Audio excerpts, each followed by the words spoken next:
Hello everyone, Cimmy here. Normally when my husband and I go out for Chinese food, they give us fortune cookies at the end of the meal. And for some fun reason, my husband and I like to turn them into journal jar prompts. Bearing in mind, of course, that I am going to ramble horribly. So, thank you for listening if you get all the way through this. So, I have here one of the fortunes from our meal today. And it says, "You will not give others the ability to give unless you graciously receive." So, to start off with, um, everybody keeps saying that Christmas is the season for giving. And that is a wonderful thing. I mean, lots of charities receive more donations right around Christmas. The food bank, which we partake of, gets a lot more donations around Christmas, which means we get more food.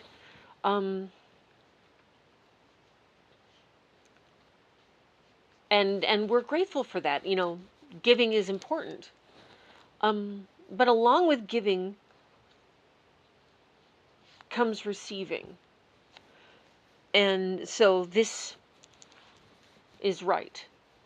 You don't give people the opportunity to give unless you graciously receive. And my parents tried to teach me that when I was really little.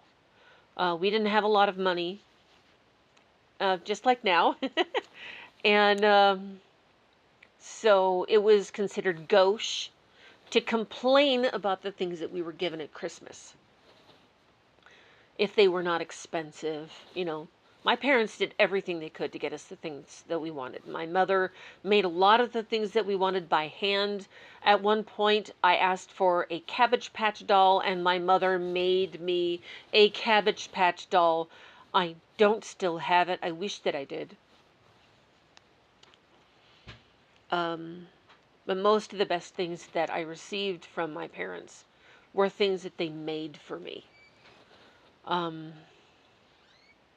As a result, I learned that it's important to be grateful for what you receive rather than wishing that you got something else. If you spend all of your time wishing that you got something else, then you'll never be happy. And then I got married and other things started to happen, and I made my husband a promise that if anybody offered to help, I would always say yes. Always. And I do, still.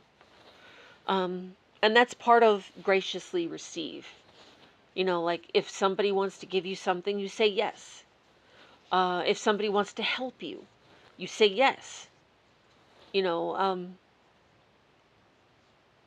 Unlikely to hurt you in any way. You don't want to deprive them of the blessings of service, right?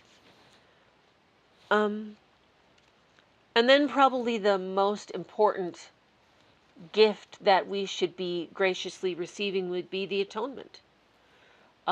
Since Jesus Christ and his birth is the reason for the season, we can focus a little bit on the atonement, which not a lot of people do at Christmas. That's more of an Easter thing, but still.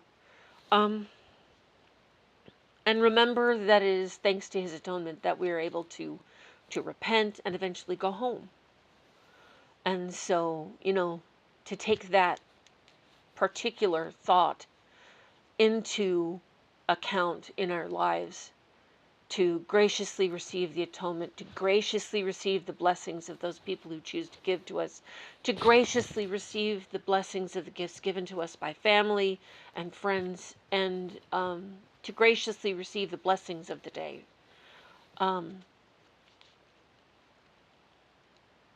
Is really important. And I don't know if I've made any sense as I've answered this prompt. Now I invite you to answer it yourself. You can do so in a video, in a blog post, or just in your paper journal. Thank you for listening, and enjoy the rest of your day.